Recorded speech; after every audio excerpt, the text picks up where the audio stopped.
परमपिता बाबा की जय। ये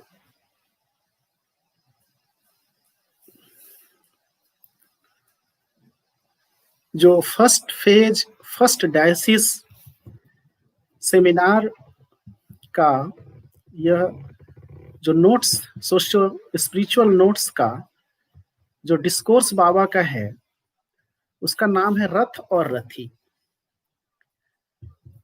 ये रथ और रथी बाबा ने 1956 धर्म महाचक्र भागलपुर में दिया था। और इस की विशेषता है कि ये बहुत बड़ा डिस्कोर्स है और इसमें 14 श्लोक हैं और इस श्लोक में करीब 4 श्लोक इंद्रिय के ऊपर है, एक समय के ऊपर है, काल के ऊपर, एक प्राणायाम के ऊपर है, 4 ब्रह्म विज्ञान के ऊपर है और 4 साधना के ऊपर है। ये बहुत ही इंटरेस्टिंग विषय बाबा का है और ये अपने आप में संपूर्ण, ये बहुत ही बड़ा, करीब 34-35 पेज में देख रहा था कि इतना बड़ा डिस्कोर्स बाबा जरूर 2 घंटा 3 घंटा समय, 30 पेजेस का ये पूरा चैप्टर है। एक्चुअली ये जो विषय है यह बुद्धि, मन और इंद्रिय को लेकर के है। और जैसे कि हम संसार को के साथ जुड़े हुए हैं अपने इंद्रिय से, इंद्रिय हमारा शरीर से, शरीर मन से, मन आत्मा से और आत्मा परमात्मा से जुड़े। वास्तविकता में अतीत में जो ऋषि लोग होते थे, अपनी बात को समझाने के लिए कोई उपमा और कोई ऐसे दृष्टांत, ऐसे रूपक से बात को अपना समझाते थे और जो गुण विषय हुआ करता था, जितना भी गुण होता था, उसके लिए यह रूपक का प्रयोग करते थे। तो इस डिस्कोर्स में हम लोगों को जानने के लिए मिलेगा शरीर के बारे में, आत्मा के बारे में, बुद्धि के बारे में, इंद्रिय के बारे में, अपने जो कर्म इंद्रियों के बारे में, ज्ञान इंद्रियों के बारे में, तन्मात्र के बारे में, प्राण के बारे में, प्राण बोध के बारे में, प्राण मर्म और प्राणायाम, धारणा, अर्थ, परमार्थ, निवृत्ति, प्रवृत्ति, अर्थ, परमार्थ, ब्रह्म विज्ञान, ब्रह्म साधना, भक्ति और प्रेम, वृत्तिज, परम पद, इन विषयों में बाबा इस डिस्कोर्स में चर्चा करते हैं। श्रद्धा, निष्ठा, इच्छा शक्ति, तुम्हारा लक्ष्य क्या है जीवन का, कैसे प्राप्त करोगे, ये अपने आप में कंप्लीट डिस्कोर्स है। जो हमने कहा कि रूपक के माध्यम से कोई गुण विषय को ऋषि लोग समझाते थे, तो एक श्लोक की शुरुआत हुई है। वो श्लोक है आत्मा नाम रथिनम विधि, शरीरम रथमेव तु, बुद्धिं तु सारथिम विधि, मनः प्रग्रमेव च। यह श्लोक कृष्ण यजुर्वेद से लिया गया है। इसका अर्थ हुआ, इसमें इस रूपक के माध्यम से समझाया गया है कि यह शरीर हमारा जो है, यह एक रथ के समान है और इस रथ में जो आरोही हैं, यानी पैसेंजर हैं, जो बैठे हुए हैं इस रथ में, इस शरीर के भीतर, शरीर के अंदर, वो कौन है? आत्मा है। और यह जो सारथी है, ये शरीर का जो सारथी है, वो कौन है? बुद्धि है, यानी विवेक। यहाँ विवेक की बात कही गई है कि वो बुद्धि है जो डिसाइड करता है, डिसीजन लेता है।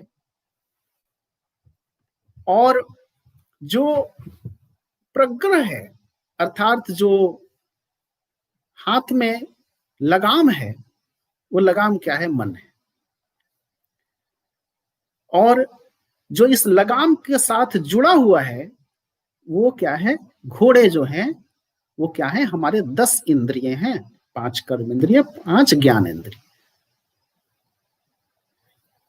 कर्ण, त्वक, चक्षु, जीवा, नासिका, वाक, पानी, पाद, पायु, उपस्थ। तो इस तरह से यह जो रूपक दिया गया, दृष्टांत दिया गया है कि ऋषि कह रहे हैं कि ये जो रथ है हमारा, जिस रथ को लेकर के घोड़े यानी इंद्रियां चले जा रहे हैं, तो इसी में ऋषि बताते हैं कि क्या करना चाहिए, क्या नहीं करना चाहिए, कहाँ जाना चाहिए, कहाँ नहीं जाना चाहिए, कहाँ हम पथ में भटक जाते हैं।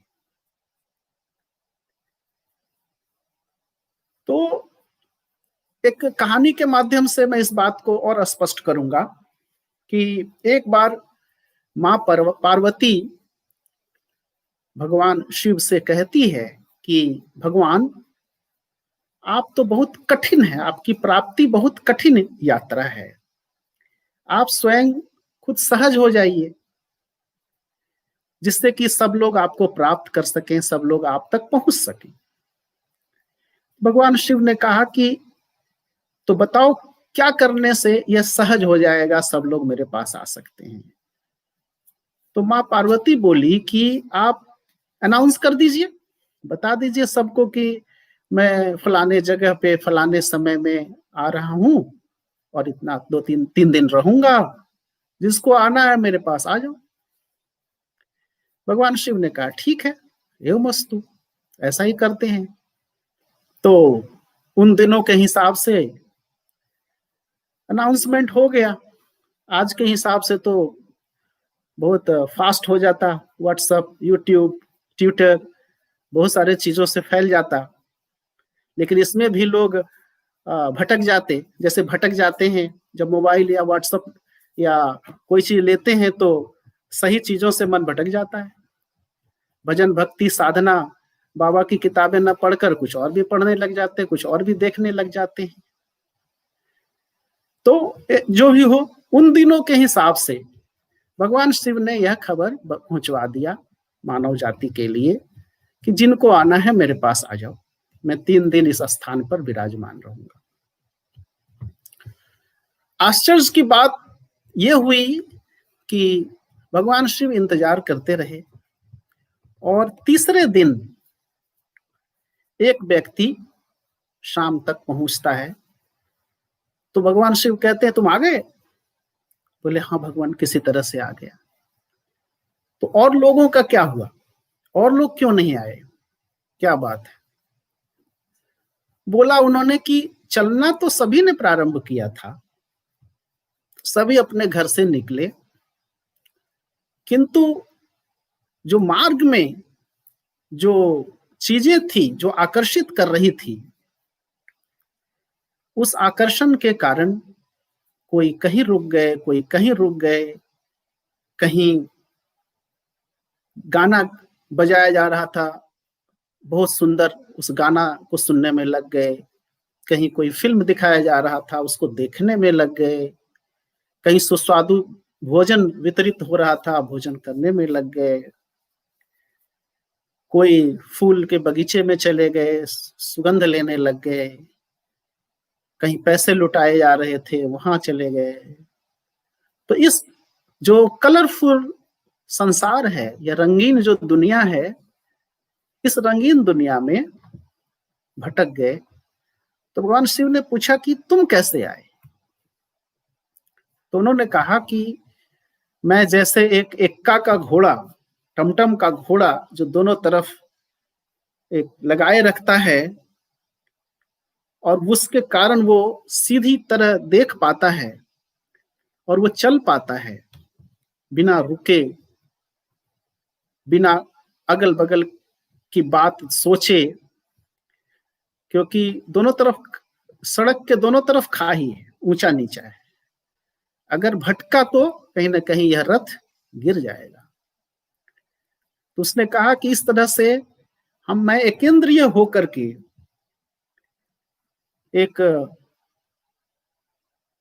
इस एक ही विचार लेकर के कि आपसे मिलना है, तब भी मुझे बहुत बाधाएं, बहुत समस्याएं रास्ते में आई, बहुत चीज आकर्षित करता रहा दुनिया। बाबा का है ना प्रभात संगीत, बाबा ए बार जाबो ना आर जोड़ेरी दाके, रंग बिरंगेर खेलना ए तो डाके आमा के, कि परमात्मा हमको मत जाओ, जाने दो इस जड़ रूपी दुनिया में, यह संसार रंगीन दुनिया मुझे आकर्षित करती है, बुलाती है। तो यह भी एक कहानी हमने रूपक के तौर पे दृष्टांत के लिए आपको बताया। यह पूरा जो विषय है इन्हीं चीजों को लेकर के, कि बाबा इसमें ये बता रहे हैं कि आत्मा जो है, आत्मा का क्या स्वरूप है? आत्मा एक साक्षीभूत सत्ता है। आत्मा कुछ करती नहीं है। आत्मा एक, बाबा कह रहे हैं कि दर्पण के समान है। उस दर्पण के सामने अगर हम लाल गुलाब रख दें तो दर्पण भी लाल हो जाएगा, पीला फूल रख दें तो वो भी पीला हो जाएगा, सफेद रख दें तो सफेद हो जाएगा। तो उस आत्मा का अपना कोई कलर, अपना कोई रूप नहीं है। आत्मा क्या है? सिंपली साक्षीभूत सत्ता है, विटनेसिंग एंटिटी है। और जैसे हम लोग देखते हैं कि कोई स्टेज पर ड्रामा हो रहा होता है और वो ड्रामा, एक प्रकाश, एक लाइट जल रहा है, उसमें ड्रामा हो रहा है। तो जो लाइट जल रही है वो, उसका तो कोई भूमिका नहीं है, वो कोई रोल अदा नहीं कर रहा है स्टेज पर, कोई पाठ अदा नहीं कर रहा है, लेकिन उसके अनुपस्थिति में यह ड्रामा नहीं हो सकता है। अगर उजाला ना रहे तो यह ड्रामा नहीं हो सकता। जैसे आत्मा एक फाउंडेशन स्टोन की तरह है, वो दिखता तो नहीं है लेकिन उसी पर पूरा मकान खड़ा है। हमारी आत्मा निकल जाती है तो हम मिट्टी कहलाते हैं। तो इस तरह से आत्मा का जो आरोही है, इस रथ, शरीर रूपी रथ का जो आरोही है, जो बैठा हुआ है, रथी है, वो आत्मा है। तो ये जो घोड़ा और जो बुद्धि रूपी जो लगाम है, मन रूपी लगाम है, अब बुद्धि रूपी सारथी है जो रथ चलाने वाला है। बाबा कहते हैं कि कैसे नियंत्रण में रहेगा। ये जो है सारथी, आरोही को, आत्मा को लेकर के वो देवालय भी जा सकता है और सुरालय भी जा सकता है, देवालय भी जा सकता है, सुरालय भी जा सकता है, जहां चाहे। वो तो घोड़ा लेके चला गया तो उस पर जो बैठा हुआ पैसेंजर है वो भी वहीं चला जाएगा। इसलिए यहां बताया जा रहा है कि सारथी को करना क्या चाहिए, सारथी क्या करे। तो सारथी को पहले तो एफिशिएंट होना पड़ेगा, कॉम्पिटेंट होना पड़ेगा। उसको जो है अपने आप को ऐसा बनाना होगा जिससे उसका नियंत्रण ठीक से घोड़ों पर रह सके। उसके हाथ में जो लगाम है, रेन है, वो नियंत्रित रह सके। अगर वह लगाम को ठीक से नियंत्रण में नहीं रखेगा तो वो इस रथ को चला नहीं सकेगा। तो क्या करेगा? अगर जजमेंट, अगर विवेक से काम नहीं लेगा, कहां जाना है, कहां नहीं जाना है, क्या उचित है, क्या अनुचित है, क्या करणीय है, क्या अकरणीय है, ये बात अगर नहीं समझता है, बुद्धि विवेक अगर नहीं है, तो वो सारथी इस रथ को नहीं चला सकता ठीक से।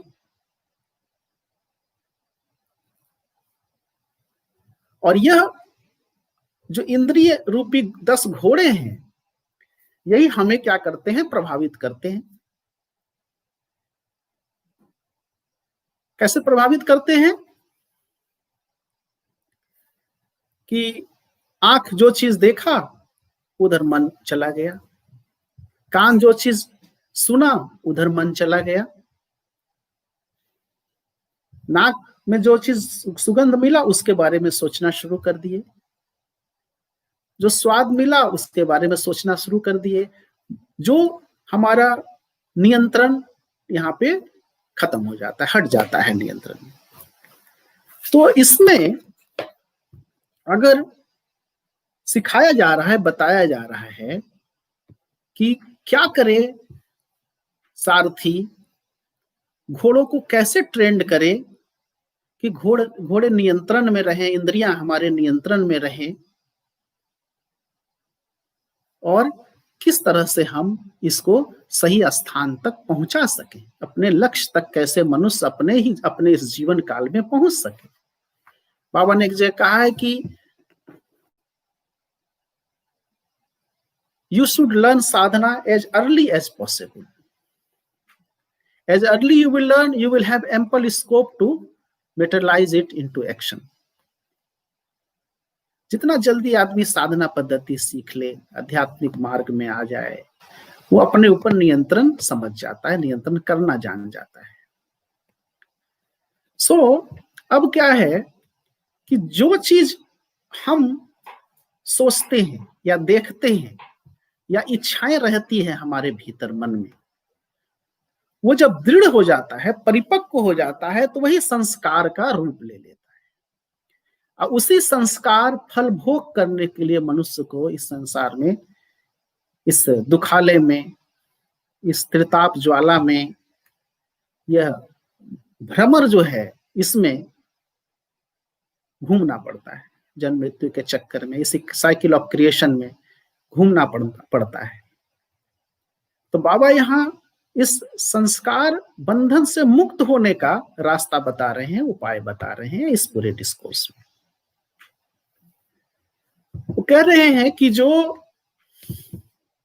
संस्कार है वो तो तमोगुणी है, इससे हम कैसे बचें, कैसे हम ये क्रूडिफाई, अपने मन को क्रूडिफाई नहीं होने दें, अपने इंद्रियों को, इसको हमें दूर ले जा न सके, इसको कैसे हम भावात्मक बनाएं, कैसे हम इंट्रोवर्ट करें,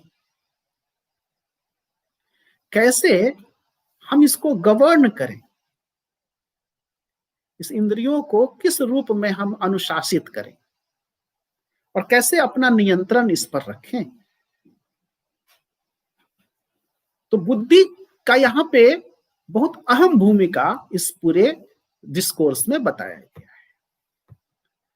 तो जो 10 घोड़े हैं, अब इस पर आते हैं कि जो 10 घोड़े हैं, 10 इंद्रियां हैं हमारी, इसको 10 रथ कहते हैं।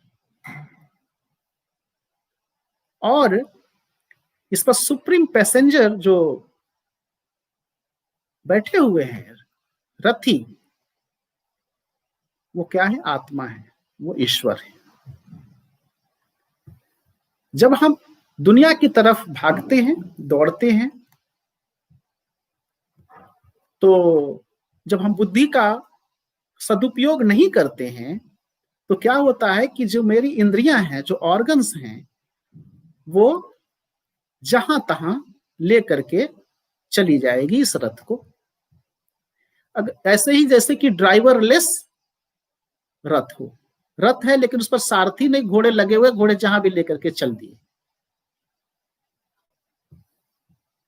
तो इसलिए यही इसकी विशिष्टता है कि हम कैसे इसको, इंद्रियों को अपने नियंत्रण में रखें और कैसे इसको आगे बढ़ाएं, कैसे लेकर के चलें, कहां आकर्षित हो कहां नहीं हो, इसको समझाना, बताना।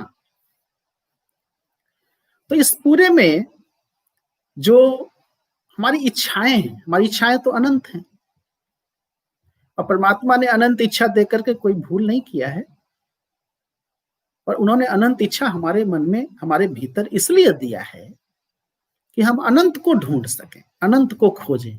इसलिए इस संसार में कोई भी ऑब्जेक्ट के प्रति लगातार आकर्षण बना हुआ नहीं रहता है, वो खत्म हो जाता है, इसलिए कि मनुष्य फिर दूसरा ढूंढेगा, क्योंकि इच्छाएं तो अनंत हैं। अब पंचभूत से सृष्ट जगत में जो कुछ भी निर्मित हुआ है वो लिमिटेड है, वो फाइनाइट है, और वो नश्वर है, वो शाश्वत नहीं है, वो अमर होकर के कुछ भी नहीं आया है। इसलिए ये एब्सोल्यूट पीस, एब्सोल्यूट हैप्पीनेस यह नहीं दे सकता है। इसलिए डिजायरलेस पाथ, जब हम परमात्मा को समझते हैं, साधना करते हैं, माइंड को इंट्रोवर्ट करते हैं, तभी इन बातों को समझ पाते हैं। अब ये कई जन्म लग जाते हैं मनुष्य के इसी रास्ते में चलने में। सुप्रीम डेसिडरेटम, जो परमात्मा का अंतिम जो आश्रय है, जहां हमें जिनके गोद में जाकर के शरण लेना है, वहां तक पहुंचने में हमको कई जन्म लग जाते हैं। तो बाबा इस डिस्कोर्स में रास्ता बताते हैं कि क्या करके तुम इसी जन्म में उनको प्राप्त कर सकते हो। तो अब बाबा एक्सप्लेन करते हैं कि जब ये इंद्रियां हमारी हैं, ज्ञान इंद्रिया, कर्म इंद्रियां, जैसे कान है, अब हम साधना कर रहे हैं और कहीं पे कोई गाना चल रहा है, मान लिया जाए अच्छा गाना नहीं है, और हमारा मन फिर वहां गाना सुनने लग गया, चला गया। तो बाबा कहते हैं कि अगर तुम्हारा जागृत विवेक नहीं है, अगर तुम्हारा नियंत्रण नहीं है अपने ऊपर, तभी ऐसा होगा कि मन भाग जाएगा, बहिर्मुखी हो जाएगा। इंद्रिया यानी कोई घोड़ा लेकर के चल दिया तुम्हारे मन को, यानी इस आरोही को लेके चल दिया, यानी आत्मा को लेकर के चल दिया कहीं भी। लेकिन अगर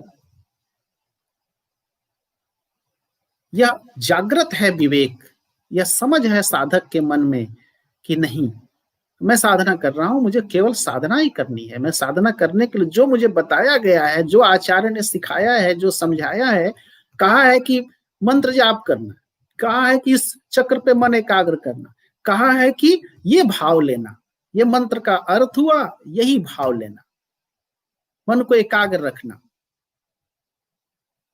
मन को साधना क्या है? Withdrawal of mind, concentration of mind, expansion of mind to merge into cosmic self.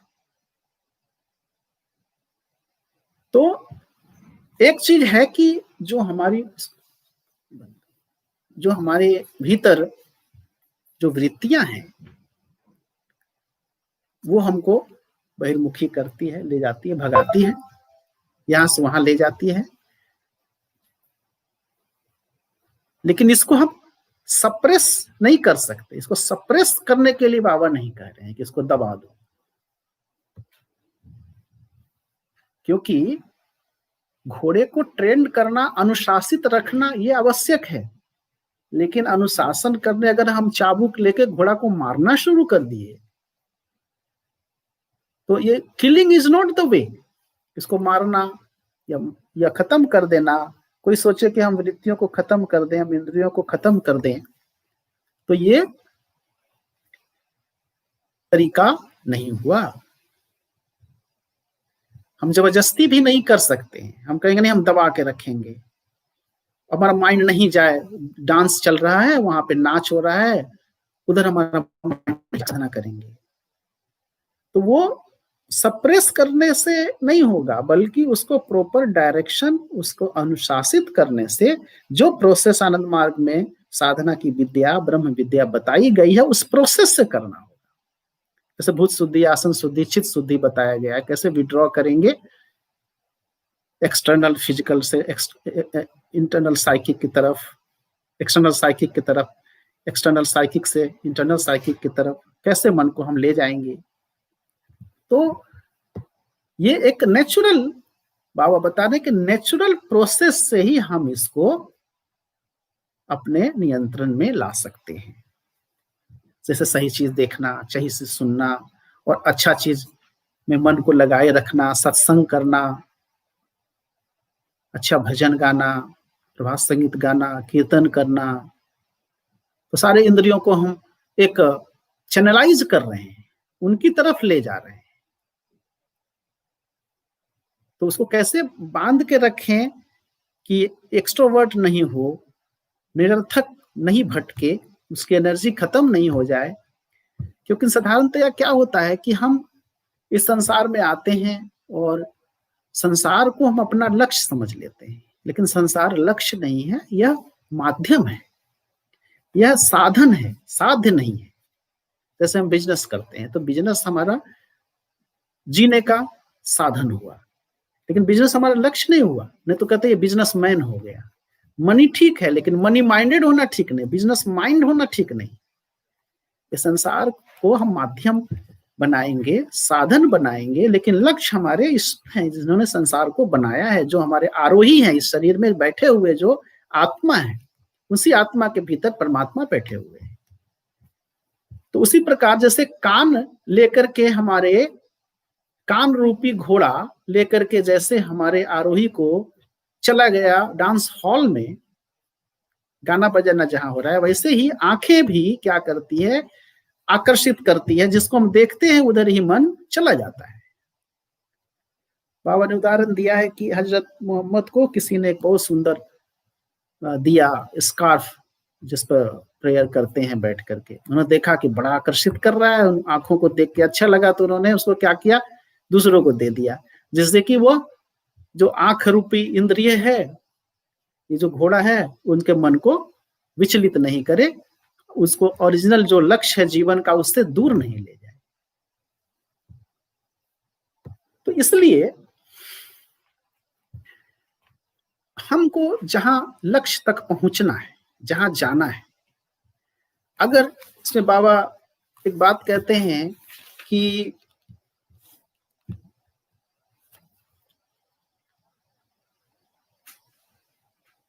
बुद्धि, आत्मा बुद्धि परिचालक तथा मन प्रग्रह, मतलब मन लगाम, किंतु यह रहने पर भी तो रथ नहीं चलेगा। रथ को कर्म शक्ति, तीव्र गतिशीलता के लिए अश्व का भी आयोजन है, और इसको जो अनुशासित करने की बात कह रहे हैं उसका तरीका बाबा एक्सप्लेन कर रहे हैं।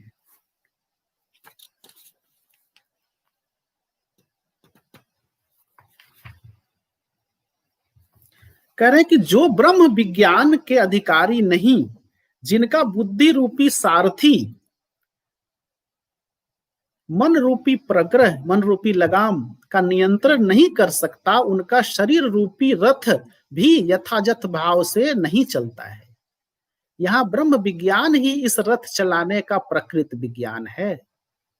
रथ संचालन विज्ञान जो नहीं जानते हैं, उनके ऊपर चलाने का भार सौंपे जाने पर यह उल्टा ही होगा, अवश्यंभावी है, वो पहुंच ही नहीं पाएगा अपने जगह पर। तो बाबा कहते हैं कि एक तो ज्ञान है, एक विज्ञान है। विज्ञान वास्तविकता में theoretical explanation of practical side है विज्ञान, लेकिन यहाँ पे ज्ञान और विज्ञान से ऊपर उठ करके ब्रह्म विज्ञान की बात बाबा कह रहे हैं कि ब्रह्म को जानने, ब्रह्म को पाने का जो तरीका है, जो ज्ञान है, उसको ब्रह्म विज्ञान कहा जाता है। यहां ऋषि कह रहे हैं कि मन रूपी लगाम जिनकी बुद्धि के साथ संयुक्त नहीं है, और जिसका बुद्धि रूपी सारथी मन रूपी लगाम के ऊपर पूरी तरह से नियंत्रण नहीं रख पाता है, उसका शरीर रूपी रथ किसी तरह ठीक रूप से नहीं चल पाता है। जिसका मन रूपी लगाम बुद्धि रूपी सारथी के साथ सर्वदा युक्त रहता है, जुड़ा हुआ है, उसका इंद्रिय समूह स्वाधीन भाव से चलना आरंभ कर देता है। नहीं तो यह पशु वृत्ति, जैसे देखिए हम लोग अतीत में अनडेवलप्ड पशु से ऊपर उठ करके आए हैं, तो साधारणतया क्या है, जो रास्ता देखा हुआ है उधर ही हमारे घोड़े चले जाते हैं, हमारी इंद्रियां चली जाती है। लेकिन ब्रह्म प्राप्ति का जो मार्ग है वो तो देखा हुआ नहीं है, वो तो जानता नहीं है मनुष्य, उसको समझता नहीं है। तो ब्रह्म प्राप्ति का जो मार्ग है उसके लिए नया विषय है, इसलिए इंद्रिय या मन उस तरफ आसानी से सहजता से नहीं जाता है। लेकिन जो देखा हुआ रास्ता है, पशु वृत्ति से उठ करके आया है, तो उधर का तो रास्ता देखा हुआ है, तो यह बहुत आसानी से सहज तरीके से उधर डाइवर्ट हो जाता है, उधर घूम जाता है, उधर ही चला जाता है। इसलिए यहां पर कहा जा रहा है कि जो लगाम है ये कमजोर नहीं होना चाहिए, मजबूत होना चाहिए। घोड़े डिसिप्लिन्ड होने चाहिए, प्रॉपर ट्रेनिंग होना चाहिए उसका। और इसके लिए बाबा क्या कह रहे हैं कि इंद्रिय और हॉर्सेस को अब बाबा तरीका बता रहे हैं कि कैसे डिसिप्लिन करोगे, कैसे नियंत्रित करोगे। तो कह रहे हैं कि इसीलिए आनंद मार्ग में जम नियम के जो सिद्धांत हैं, कि नीतियां हैं, यह सिखाई जाती है। क्योंकि ये जम नियम, आसन, प्राणायाम, ये जो है नियंत्रित करता है हमारे घोड़ों को, लगाम को, बुद्धि को, और हमारा जो मन को, लगाम को, मन को, घोड़े को, और जो रेस्ट प्रिंसिपल्स है इसके अलावा वो क्या करता है, वो नियंत्रित, रेस्ट जो साधना है अष्टांग योग की, वो नियंत्रित करता है हमारे माइंड को, इंटेलेक्ट को, बुद्धि को।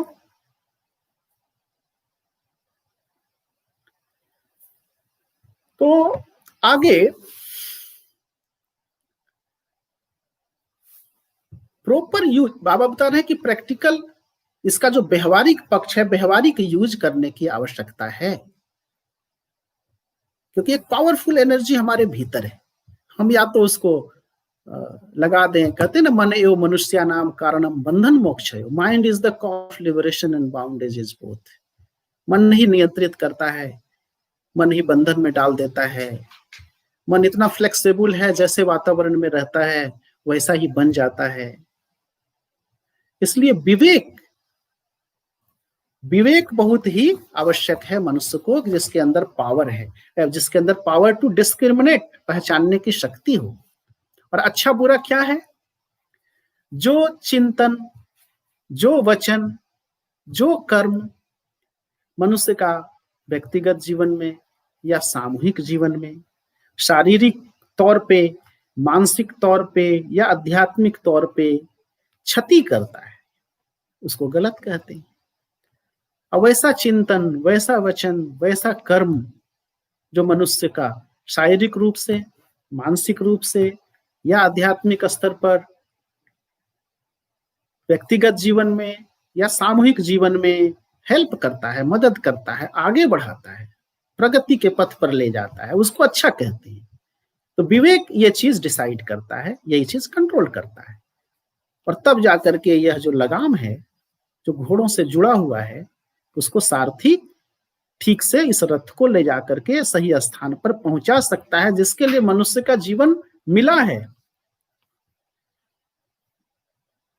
नहीं तो आया था किसी और काम के लिए।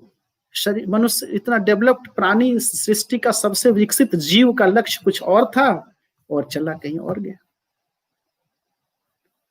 इसलिए साधक को क्या करना होगा, उसके मन को, उसके शरीर को, उसके बुद्धि को, उसके इंद्रियों को ट्रेन करना।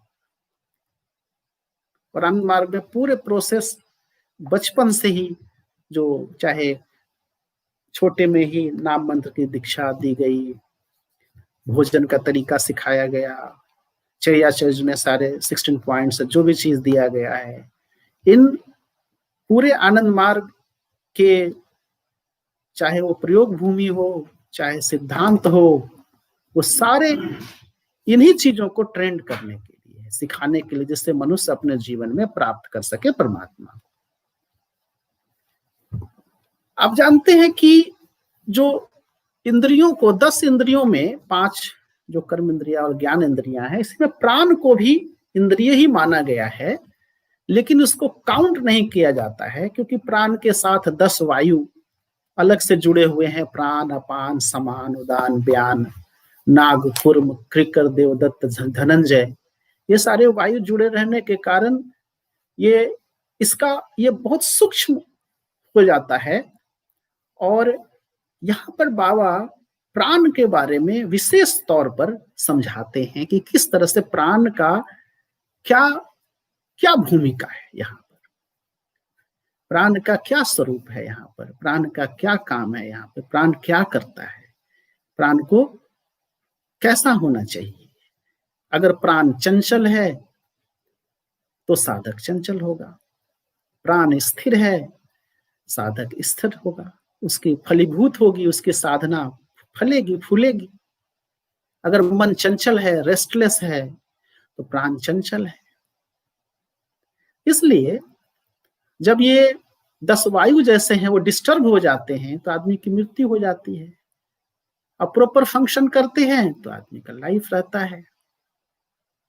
इस कारण से यहां कह रहे हैं कि जो तन्मात्र जो हम रिसीव कर रहे हैं, पंच तन्मात्र, शब्द, स्पर्श, रूप, रस, गंध, ये सारे हमारे भीतर स्थान बनाता है चित्त में। वो चित्त के स्थिर भूमि में ही यह संस्कार रूप ले लेता है, वहां वो संस्कार बन जाता है। लंबे समय तक कोई चीज के बारे में हम सोच रहे हैं, वो दृढ़ हो गया तो वही चित्त भूमि में, स्थिर भूमि में वहां जाकर के ट्रांसफर हो गया, ट्रांसमिट हो गया और वो संस्कार का रूप ले लिया। अब बता रहे हैं कि सेंसरी ऑर्गन में भी जो कर्ण और त्वचा है वह क्या है, हमारा ईयर और स्किन वो सेंटिएंट माना गया है, और नासिका को तमोगुनी माना गया, तुरंत माइंड को डाइवर्ट करता है। लेकिन इस ईयर से हम तो अच्छे भजन सुनते हैं, मन शांत हो जाता है, स्थिर हो जाता है, हृदय स्पर्शी लगने लगता है, मन को खुश कर देता है। और टंग और नोज को स्टैटिक माना गया है, मतलब तामसिक माना गया, जिह्वा को और नाक को।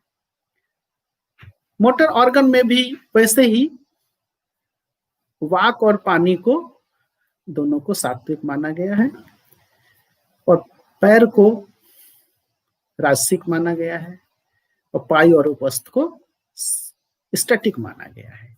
एनीवे, प्राण के ऊपर आते हैं कि प्राण को हम अब यहां बताया जा रहा है कि स्थिर कैसे करें, शांत कैसे करें, प्राण चंचल नहीं हो। उसके लिए आनंद मार्ग में क्या विद्या दी गई है, क्या बताया गया है। क्योंकि प्राण हमारा जितना स्थिर होगा, जब साधना हम करते हैं, मन को एकाग्र करते हैं, जो शुद्धियां करने के बाद मन को एकाग्र किया जाता है, जितने देर तक हम एकाग्र करते हैं, जितना उसका दीर्घ होगा, वो लंबा होगा, कंसंट्रेशन का टाइम जितना लंबा, शायद दिक्कत होती है, लोग कंसंट्रेट सब काम कर लेते हैं, कंसंट्रेट ही नहीं कर पाते, उसमें ही समय नहीं देते हैं। जो पर्टिकुलर कहा गया है तो करते क्या है, वो धारणा में ही चले जाते हैं, ध्यान वो कर ही नहीं पाते हैं। प्रिपरेशन में ही पूरा माइंड, पूरा समय अपना चला जाता है। लेकिन जितना हम दीर्घ, हम प्राण को स्थिर करके जितना देर तक हम रखेंगे, वही हमारा समय है जो संस्कार मुक्त कर देता है और ब्रह्म विद्या में पारंगत करता है, ब्रह्म की तरफ हमको ले जाने में वही चीज मदद करता है। प्राण हमारा, अच्छा, जितना हमारा प्राण के ऊपर नियंत्रण होगा, उतना ही स्ट्रांग होगा हमारा स्थिर भूमि, और उतना ही हमारा रिटेंशन की शक्ति बढ़ेगी, और उतना ही साधना हमारी फलीभूत होगी। अब जो है, बाबा कहते हैं कि एक, जैसे देखोगे कि तुम्हारे कोई बातें हैं हृदय स्पर्शी हुई, कोई बातें हुई हृदय को अच्छा नहीं लगा, कोई बात ऐसा बोल गया जो दिल को दुख गया, दर्द हुआ, कष्ट हुआ, सो कहते हैं मर्म, सो कहते हैं प्राण बोध। ये बातें हृदय स्पर्शी थी। कोई साधन, कोई कीर्तन ही किए, कोई भजन किए, आंखों में आंसू आ गया। तो ये प्राण जो है जितना होल्ड करता है ये फीलिंग्स, वाइटल कोर, ये मर्म कहलाता है। तो यही प्राण बोध, यही स्थिर भूमि में ही ये चीज को अनुभव करता है। चित्त का जो अपरिसेप्टिव प्लेट है यहीं पर इसको अनुभव करता है। इसी को अनुभव, स्थिर भूमि में ही यह अनुभूतियां होती है। इसलिए प्राण का बहुत बड़ा महत्व है। और इसको कह रहे हैं कि क्या करने से ये होगा, प्राण जो शांत होगा, इसके लिए आनंद मार्ग में 2 चीज बताया गया है, वो है प्राणायाम और धारणा। प्राणायाम 4th लेसन और धारणा तो 3rd लेसन भी है। 3rd लेसन में धारणा है। और धारणा का अगर और ठीक से समझना है तो जो भी साधना, जो भी हम लेसन करते हैं, सारे लेसन में जो लास्ट में ध्यान का पोर्शन है, उसके पहले जो भी प्रिपरेशन हम करते हैं, जैसे मान लिया 6 लेसन ही करते हैं या 1st लेसन ही करते हैं, तो पर्टिकुलर जो कंसंट्रेशन, आइडिएशन का समय है या तरीका है करने का, उसके पहले का जितना प्रिपरेशन है वो सब धारणा में ही आता है। धारणा पुष्ट होगा तो ध्यान होगा। तो प्राणायाम और धारणा, ये दोनों ही तत्व बहुत हद तक मदद करता है। प्राणायाम में जैसे हम करते हैं तो यहाँ पे रेचक, पूरक, कुंभक की बात की गई है। जितना देर हम कुंभक, आनंद मार्ग में तो पूर्ण कुंभक है, शून्य कुंभक नहीं है, जो साधना पद्धति हायर लेसन है उसमें, तो उसमें जो उसका समय, जब प्राणायाम में हम कुंभक करते हैं और उसका समय जो एक्सटेंशन है, उसके अनुकूल ही हमारा प्राण सूक्ष्म होता है, स्थिर होता है। प्राण बोध, प्राण मर्म वहां पर अपना स्थान पाता है, उतना वो सूक्ष्म होता चला जाएगा। और जिसका नहीं है उसको किंग कर्तव्य विमूढ़ की भी अवस्था कहते हैं। वैसा आदमी डाउटफुल भी होता है, वैसा आदमी को कोई जिम्मेवारी नहीं ले सकता। जिसका प्राण चंचल है, रेस्टलेस माइंड है, वो कोई सही से जिम्मेवारी नहीं निभा सकता है। और नेशन में भी ऐसा होता है। और जिसका शांत है मन, प्राण, चंचलता नहीं है, वो जिम्मेवारी निभाएगा, समझेगा, उचित अनुचित में फर्क समझेगा। तो धारणा और प्राणायाम, ये दोनों चीज कंट्रोल करता है। इसमें पॉज का जो समय है, यही पॉज का समय ही हमें मजबूत करता है। और जो मनुष्य के अंदर ये रहता है कि हम संस्कार से डरता रहता है कि संस्कार हमारा बनेगा, हम क्या करें, संस्कार मुक्त कैसे हों, हम दग्ध बीज कैसे हों, परमात्मा की, ब्रह्म की संप्राप्ति कैसे हो। तो एक तो प्राणायाम के बारे में थोड़ा बता दूं और कि प्राणायाम अगर कोई आदमी बिना ब्रह्म भाव का करता है तो ये बहुत ही क्षतिकारक, बहुत ही डेंजरस, और ये अवस्था बहुत ही खराब अवस्था है। और इससे क्षति ही होती है मनुष्य की। अगर थोड़ा भी अहंकार है मनुष्य के मन में, जड़ाभिमुखी मन है, तो उससे उसकी बहुत क्षति होगी, वो और क्रूडिफाई हो जाएगा। इसलिए प्राणायाम करने के लिए बहुत ही अच्छे से आदमी को अपने मन को सूक्ष्म रखना चाहिए, ब्रह्म भाव उसके साथ लेना चाहिए, तभी हम जाकर के ठीक प्रकार से प्राणायाम का महत्व समझ पाएंगे, कर पाएंगे। अब जो है आगे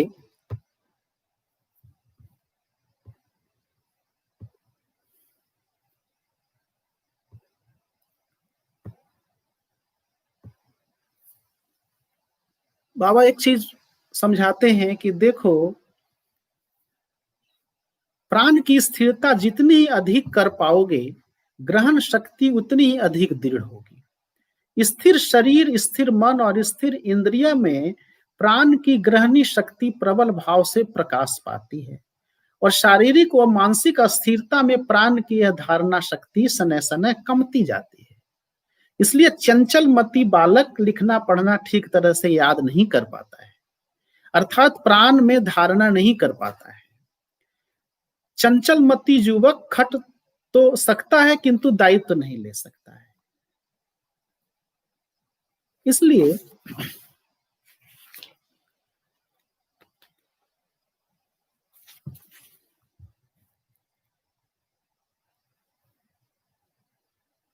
प्राणायाम साधना प्राण को संयत करने की साधना है और विरति को दीर्घायित करने की साधना है, मतलब एकाग्रता तथा भाव ग्रहणी शक्ति को बढ़ाने की साधना है। प्राणायाम साधकों का भी प्राण का प्रकाश संकोच विकासी है। विभेद मात्र इतना ही है कि इसकी विरति काल अपेक्षाकृत दीर्घ है। प्राणायाम में क्या है, हम लंबे समय तक उसको रोकते हैं कुंभक में। धारणा साधना में चित्त की स्थिर भूमि विषय की स्थिरता के कारण प्राण क्रिया में क्रमशः दीर्घ विरति प्राप्त करती है। साधारण अवस्था में देखा जाता है कि मनुष्य जब विनिष्ठ मन से कोई काम करता है तब उसकी संकोचनी शक्ति बढ़ जाती है। प्राण की गति, जैसे कोई क्रूडिफाई, हम लोग सांसारिक या दुनियावी या एक्सट्रोवर्ट होने वाला या जड़ वाला कुछ काम करते हैं तो क्या होता है, हमारा जो प्राण है वो चंचल हो जाता है, क्रूडिफाई हो जाता है। और नहीं तो शांत, अगर अच्छा काम करें, शांत भाव से साधना कर रहे हैं तो हमारा मन भी, हमारा प्राण भी शांत हो जाता है। बाबा इसको एक्सप्लेन कर रहे हैं इसमें, चंचल कैसे होता है मन, स्थिर कैसे होता है। जो साधना में प्रोसेस बताया गया है उससे स्थिर होगा। देह की चंचलता से ही प्राण में चंचलता आती है। अब देखिए बाबा कुछ वार्न कर रहे हैं कि देह की चंचलता से ही प्राण में चंचलता आती है। इसलिए ध्यान मूलक प्रत्येक कार्य ही स्थिर आसन में बैठकर किया जाता है, जिससे ध्यान क्रिया और प्राणायाम पारस्परिक सहयोगिता के पथ पर अग्रसर हो सके। अब आगे बोलते हैं कि उपासना काल में, मतलब साधना के समय, बार बार शरीर को हिलना डुलना, सोना बैठना एवं उठ खड़ा होना मानसिक एकाग्रता के लिए अत्यंत हानिकारक है। इससे साधना के मूल उद्देश्य पर कुठाराघात होता है। मतलब स्थिरता की बात कर रहे हैं, शरीर भी शांत, मतलब इंद्रिय शांत है, अगर स्थिर है, कंट्रोल में है, घोड़े कंट्रोल में है तो घोड़े से जो लगाम लगा है वो भी नियंत्रण में है, जो नियंत्रक है यानी सारथी है वो भी जागृत विवेक है। तो ये शरीर रूपी रथ को, जिसमें कि आत्मा राम बैठे हुए हैं जो हमारे भीतर, उसको लेकर के ठीक से वो चल पड़ेगा। फिर कह रहे हैं कि जो विज्ञान में प्रतिष्ठित नहीं है, अर्थात साधना का प्रकृत जो आनंद मार्ग की साधना पद्धति है, जो साइंटिफिक प्रोसेस है, उसको नहीं जानता है, जिसका मन बुद्धि के साथ संयुक्त नहीं है, जिसका मन हीनता की कलुष कालिमा में हमेशा अवलिप्त है। मतलब वो सोचता है कि हम गलत हैं, हम अच्छे नहीं हैं, हम पवित्र नहीं हैं, हम पापी हैं, हम असुचि हैं, वो ब्रह्म को नहीं पा सकता है। साधकों, जिस स्मरणीय घड़ी से तुम साधना मार्ग में चलना शुरू किए हो, उस मुहूर्त से अपने अतीत के कार्यकलाप, अपने गौरवमय अथवा कलमस पंकिल कहानियों को तुम्हें भूल जाना होगा। पीछे की ओर मत देखो, तुम्हारी आंखें पीछे नहीं हैं। अतीत का स्वसृष्ट घूर्णावर्त तुम्हें पटक न दे, इसके लिए सतर्क रहना आवश्यक है। आगे की यात्रा जिससे हमेशा निर्विघ्न रहे, इस उद्देश्य से भूत पर विहंगम दृष्टि भर डाल लेना प्रयोजनीय है, इससे अधिक नहीं। अतीत को याद करके आदमी कि मैं असाधु हूं, मैं असुचि हूं, मैं पापी हूं, हे प्रभु तुम मुझे त्राण करो, ऐसी मनोवृत्ति को तुम कदापि प्रश्रय न दो, क्योंकि मनुष्य जैसी भावना लेता है वैसा ही हो जाता है। As you think so you become. इसलिए हीन मान्यता जिसके अंदर है वो परमात्मा को, वो ब्रह्म की प्राप्ति नहीं कर सकता। इस प्रकार की हीन मान्यता बोध जब तक तुम्हें घेरे हुए है तब तक ब्रह्म पद पाना तुम्हारे लिए संभव नहीं है। दूसरों को त्राण करता समझकर हाथ पर हाथ रखकर बैठे रहने से या 24 घंटे सिखाए हुए मैना के जैसा प्रार्थना करने से परम पद को पाना संभव नहीं हो सकता है।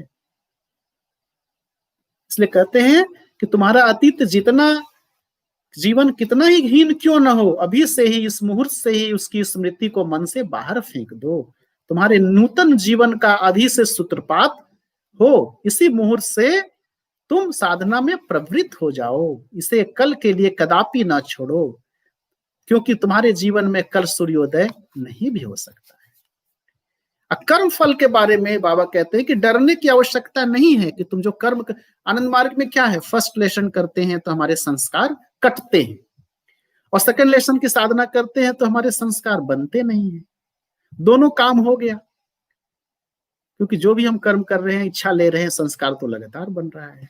तो जब हम ये फर्स्ट लेसन की साधना करते हैं तो जितने भी पुराने संस्कार, मान लिए एक पॉट है, उस पॉट में पानी भरा हुआ है, तो फर्स्ट लेसन की साधना शुरू किए, यानी उस घड़े में छिद्र हो गया और पानी निकलना शुरू हो गया, तो घड़ा खाली हो रहा है, यानी हमारे संस्कार, कर्म फल जो बंधन थे वो टूट रहे हैं, कर्म फल भोग संस्कार वो खत्म हो रहा है। लेकिन ऊपर खुला हुआ है, वो आ भी तो रहा है पानी उसमें। तो उसके लिए क्या किया गया, दिया गया है सेकेंड लेसन, कि जब सेकेंड लेसन ब्राह्मी भाव आरोपित हम करते हैं किसी भी चीज पे कर्म करने के पहले, तो क्या होता है कि वो संस्कार बनेंगे ही नहीं, क्योंकि सब चीज परमात्मा है। सर्व कर्म ब्रह्म समर्पण, ब्राह्मी भाव आरोपित करना, फलाकांक्षा त्याग, ये सारी चीजों से क्या होता है कि संस्कार मुक्त हो जाते हैं और हम साधक का जो कर्म बीज है वो जम जाता है, उसको दग्ध बीज कहा गया है। ब्रह्म के बाबा लिख रहे हैं, ब्रह्म के इस अमृत निस्पंदन भाव को जिन्होंने कुछ अनुभव किया है वे जानते हैं कि मैं कदापि असुचि नहीं हो सकता। यह सदा सूची भाव उनके संस्कार को क्षय कराने में विशेष भाव से मदद करता है, जिसके फलस्वरूप उनके प्राण की स्थिर भूमि में भूत संस्कार यानी पास्ट का संस्कार क्रमशः नस्यात होता रहता है, यानी जलता रहता है, खत्म होता रहता है, और साधना की मदद से इंटरनल अंदर का और बाहर का भाव से उनका कर्म जो फल भोग है शेष रह जाता है। उसका साधक गण इसका ही नाम साधकाग्नि में कर्म बीज का दहन कहते हैं। तो ये जो फैक्टर है इसको समझना बहुत आवश्यक है। साधना के कारण कर्म इंद्रियां, ज्ञान इंद्रियां तथा प्राण, इन तीनों प्रकार की इंद्रियां ही धीरे धीरे स्थिरत्व लाभ करती है। सभी इंद्रिय वृत्ति सुस्थिर हो जब उस परम सत्ता के भाव में भावित हो पड़ती है, उसे समाधि कहा जाता है। स्थिरता के अभ्यास को व्यतिरेक कर समाधि संभव नहीं है, अर्थात चंचल प्राण से, रेस्टलेस माइंड से समाधि का लाभ, समाधि संभव नहीं है। कारण स्थिरता नहीं होने से ध्यान होता ही नहीं है, और ध्यान नहीं होने से समाधि हो ही नहीं सकती। वह ध्यान साधना विज्ञान रूपी सारथी की मदद से मन रूपी प्रग्रह यानी लगाम को प्रकृष्ट रूप से नियंत्रित करना छोड़ और कुछ भी नहीं है। तो ये जो आदमी के अंदर इन्फिनिटी कॉम्प्लेक्स है, ये खत्म कर देने से, पुरानी बात भूल जाने से, अतीत को भूल जाने से भी संस्कार फल भोग से मुक्ति मिल जाता है, संभव। बाबा फिर आगे बोलते हैं कि एक जो भय वृत्ति है मनुष्य के अंदर, उस भय वृत्ति बहुत बड़ा बाधक है ब्रह्म संप्राप्ति में, परमात्मा की तरफ चलने में। यह बहुत बड़ा एक समस्या है कि हमारे अंदर भय वृत्ति है। फिर बताते हैं कि भय वृत्ति ही क्यों, जितने भी वृत्तियां हैं सभी को हमको करना क्या चाहिए, उसको चैनलाइज करना चाहिए परमात्मा की तरफ। किसी को सप्रेस तो किया नहीं सकता है, मारा नहीं जा सकता है, किल नहीं कर सकते हैं, सो कर क्या सकते हैं, इसको परमात्मा की तरफ, ब्रह्म की तरफ इसको चैनलाइज करते हैं। Without the suspension of the वृत्ति it is impossible to attain Brahma. कह रहे हैं to attain Brahma you must rise above all ectoplasmic occupations. हमें अपने मन को, अपने वृत्तियों को, सबको प्रवाहित कर देना होगा ब्रह्म की तरफ, परमात्मा की तरफ। प्रश्न बाबा पूछते हैं कि क्या ये जो ब्रह्म प्राप्ति की इच्छा है मनुष्य के भीतर, ब्रह्म के प्रति आकर्षण है, क्या ये वृत्ति है? बाबा कहते हैं नहीं, यह वृत्ति नहीं है, क्योंकि ब्रह्म प्राप्ति की चेष्टा कोई वृत्ति नहीं है, क्योंकि वृत्ति क्षुद्र मैपन, केंद्रित भोग के दबाव के ऊपर निर्भर करता है। छोटापन जहां है, वृत्तियां क्या है, उसका आशय, उसका जो है वो छोटा, क्रूडिफाइड है। लेकिन ब्रह्म प्राप्ति की जो इच्छा है, ये क्षुद्र मैपन के प्रयोजनार्थ और सबों को ग्रसित करने की प्रचेष्टा के ऊपर निर्भर करता है, जो वृत्तियां हैं। लेकिन किंतु ब्रह्म प्राप्ति की प्रचेष्टा या ब्रह्म साधना है क्षुद्र मैपन को बृहत मैपन में संप्रदान करने की चेष्टा। तो जितने भी हमारे क्या कहते हैं, unification of unit mind into cosmic mind, जो क्षुद्र मन है हमारा, उसको ब्राह्मी मन, बृहत मन में मिलाने की प्रचेष्टा। इसलिए उसे वृत्ति नहीं, काम भी नहीं, साधना वृत्ति कोई वृत्ति नहीं है, वह प्रेम की ही पूर्ण अभिव्यक्ति है। अब बाबा बताते हैं कि मनुष्य के शरीर रूपी रथ का सारथी विज्ञान है, और वह उस प्रेम घट विराट ब्रह्म स्वरूप में निश्चय ही पहुंचेगा। इस स्वरूप में पहुंचने का जो पथ है वही साधना मार्ग है, उसका ही नाम आनंद मार्ग है।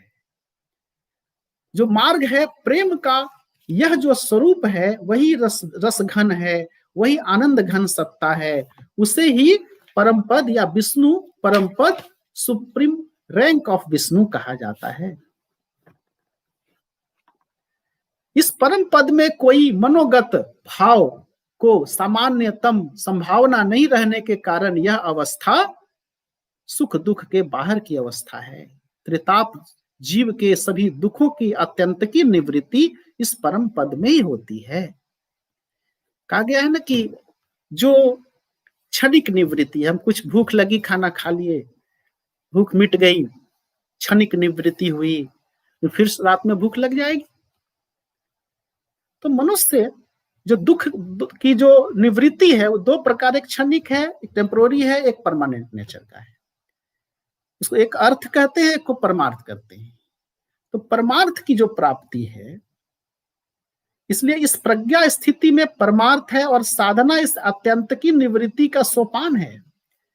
इसलिए जीवों के लिए ब्रह्म साधना एकमात्र करणीय विषय है, क्योंकि यह सर्वश्रेष्ठ है, यही अत्यंत की निवृत्ति है, परमानेंट स्वभाव की निवृत्ति है। इसी को परमार्थ कहा गया है। इसलिए आगे बाबा बता रहे हैं कि यह संसार चला जा रहा है, यह संसार गतिशील है, यह रुकता नहीं है, इसको जगत कहा गया है, चला जा रहा है, और उनमें ही पहुंचकर सबों के चलने का अंत है। इस निष्पन्दता के अंदर व्युत्थान का कोई बीज अवशिष्ट नहीं रह पाता है। उनमें पहुंचने के लिए साधना की विशेष धाराओं को मानकर चलना ही होगा, विशेष क्रम का अनुशीलन करना ही होगा। सिर्फ बाबा कह रहे हैं कि सिर्फ दर्शन पढ़ लेने से, लंबी चौड़ी वक्तृत्व दे देने से, भाषण दे देने से या बड़ा सा प्रबंध लिख सकने पर उन्हें नहीं पाया जा सकता है। उन्हें साधना के पूर्ण क्रियात्मक व्यवहार से, यानी साधना का प्रैक्टिकल जो मेथोडोलॉजी है उससे व्यवहारिक ज्ञान अर्जन कर प्राप्त होगा। ज्ञान यदि नहीं भी रहे लेकिन क्रियात्मक साधना जो अभ्यंतरीण विभिन्न स्तर विन्यस्त शुद्धिकरण के द्वारा उपलब्ध होती है उसे अवश्य ही करना होगा। स्मरण रखना होगा कि साधना का 16वां आना इस अभ्यंतरीण पवित्रीकरण के ऊपर ही निर्भर करता है। साधना का 16वां आना इंटरनल जो प्योरिफिकेशन है, शुद्धता है हमारा आंतरिक, इसमें लोक दिखावे का सुजोग एक आना मात्र भी नहीं है। इसलिए कह रहे हैं कि जिसने मनुष्य का शरीर पाया है, जिसके भीतर मानवीय संभावनाएं मौजूद है, उसके जीवन का एकमात्र कर्तव्य है साधना के पथ पर अग्रसर हो पड़ना। किसी बुद्धिमान व्यक्ति के लिए तिल मात्र समय नष्ट करना उचित नहीं है। प्रत्येक श्वास प्रश्वास में ही तुम्हारी आयु का क्षय हो रहा है। सूतिका गृह में जिस दिन प्रथम शिशु के रूप में आविर्भूत हुए हो, उस मुहूर्त से ही तुम चिताग्नि की ओर चल पड़े हो। प्रत्येक मुहूर्त ही तुम्हें मरण के अति निकट लिए जा रहा है। इसलिए व्यर्थ का समय नष्ट नहीं करना चाहिए। ऋषि कहते हैं आगे, बाबा ने लिखा है, उत्तिष्ठ जागृत प्राप्य वरानि बोधात् क्षुरस्य धारा निशिता दुरतया दुर्गम पथस्त दकवयो वदंती। उठो उठो जागो, जहां ब्रह्म विज्ञान के आचार्य हैं उनके समीप जाओ तथा साधना मार्ग में दीक्षित हो जाओ। कहते हैं यह रास्ता अति दुर्गम है, शानित छूर धारा तलवार के धारे ब्लेड के समान अति कष्टकारी है। इसलिए तुम्हें अत्यंत सतर्कता पूर्वक चलना होगा। इस दुर्गम पथ पर अत्यंत द्रुत गति से तुम्हें आगे बढ़ जाना होगा, क्योंकि तुम्हें समय अत्यंत अल्प है। रुको नहीं, आगे बढ़ चलो, पीछे की ओर मुड़कर मत देखो। याद रखो, प्रत्येक मनुष्य साधना का अधिकारी है। इसके लिए कुल, शील, विद्या, बुद्धि या अन्य किसी सम्मान की आवश्यकता कतई नहीं है। सिर्फ दो वस्तु चाहिए, श्रद्धा और निष्ठा। बाबा कह रहे हैं इसके लिए केवल श्रद्धा और निष्ठा चाहिए। और श्रद्धा क्या है? श्रद्धा है सत्य के तरफ जो धावती। सत्य क्या है? Which does not go under Metamorphosis, जिसमें परिवर्तन नहीं होता है, उसको सत्य कहा गया है। और सत्य एक ही है, क्या है? वो ईश्वर। तो ईश्वर के तरफ पूरी शक्ति से सारे वृत्तियों को, सारे इंद्रियों को, सबको ले करके जब हम उनकी तरफ बढ़ते हैं, उनको हम स्वीकार कर लेते हैं, उनको एक भीतर से समर्पण की भावना उनके लिए आती है, उसी को आध्यात्मिक जगत में श्रद्धा की बात कही गई है। और क्या कह रहे हैं कि अपनी इच्छा शक्ति के द्वारा इन दो वस्तुओं को जगा लो, यानी अपने विल फोर्स से, इच्छा शक्ति से, श्रद्धा और निष्ठा जो ईश्वर के प्रति है, ब्रह्म निष्ठा, ब्रह्म श्रद्धा। तो क्या होगा? तुम्हारी जय होगी ही। तो इसमें जो रूपक के माध्यम से मनुष्य अपने लक्ष्य को कैसे प्राप्त करेगा, यह शरीर रूपी रथ को इंद्रिय रूपी घोड़े, जो मन रूपी लगाम, बुद्धि रूपी सारथी से जुड़ा हुआ है, और इस रथ में जो हमारी आत्मा बैठी हुई है, ईश्वर बैठे हुए हैं, उनको लेकर के ठीक समय पर अपने लक्ष्य पर पहुंच जाए, उस परमात्मा के गोद में मनुष्य पहुंच जाए, इसी जीवन में पहुंच जाए, इसके लिए पूरी चर्चा इस डिस्कोर्स में बाबा ने किया है। और आप लोग इसको ठीक से पढ़ें और समझें और इस पर चर्चा करें। और आज इतना ही। आप सबों को बहुत धन्यवाद, आप लोगों ने इतना धैर्यपूर्वक सुना। Thank you so much. नमस्कार।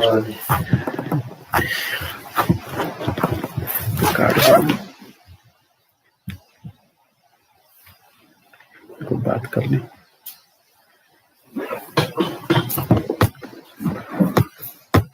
सबका बात हो रही है। पान तो सारा नहीं